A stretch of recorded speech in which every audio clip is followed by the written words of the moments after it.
OK, on va voir la division de deux expressions algébriques. Première expression algébrique que je prends, x2 moins 9x plus 20 divisé par x2 moins x moins 20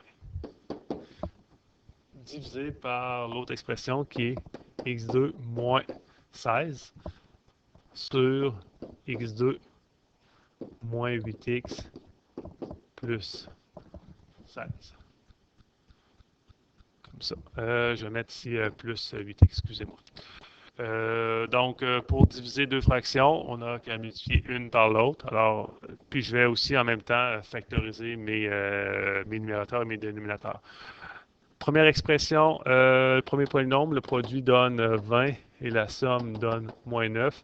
Alors, moins 5 et moins 4 peuvent être ces deux nombres-là. Alors, ça va me donner x moins 5 par x moins 4, la factorisation du trinôme au numérateur.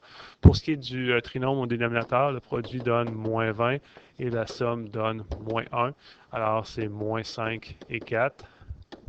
Donc, x moins 5 par x plus 4.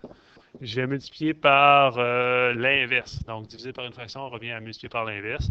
Alors, la différence de carré que j'ai au numérateur se retrouve au dénominateur et ça va se factoriser par x plus 4 par x moins 4. Et au dénominateur, j'avais un trinôme carré parfait puisque x c'est le carré de x, x2 c'est le carré de x et 16 c'est le carré de 4. Et quand je fais 4 fois x fois 2, je retrouve 8x au centre. Alors, ça me donne x plus 4 fois x plus 4. Donc, une fois que j'ai fait ça, multiplier deux fractions revient à multiplier les numérateurs ensemble et les dénominateurs ensemble. Donc, je viens mettre une grande barre ici et j'ai un paquet de choses qui peuvent se simplifier. X plus 4 avec x plus 4, x plus 4 ici avec x plus 4, x moins 4 avec x moins 4 et x moins 5 divisé par x moins 5.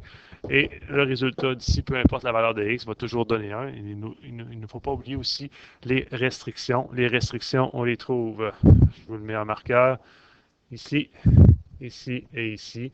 Donc, je dois dire que ça va être vrai. Si x différent, quand je prends le dénominateur de la première expression, donc je retrouve ici mes contraintes. X doit être différent de 5, x différent de moins 4. Ensuite, au numérateur de la deuxième expression, j'ai x doit être différent de moins 4, je l'ai déjà marqué. Et au dénominateur ici de la dernière expression, x plus 4 par x moins 4, il faut que x soit aussi différent de 4. Alors voici le résultat de l'opération.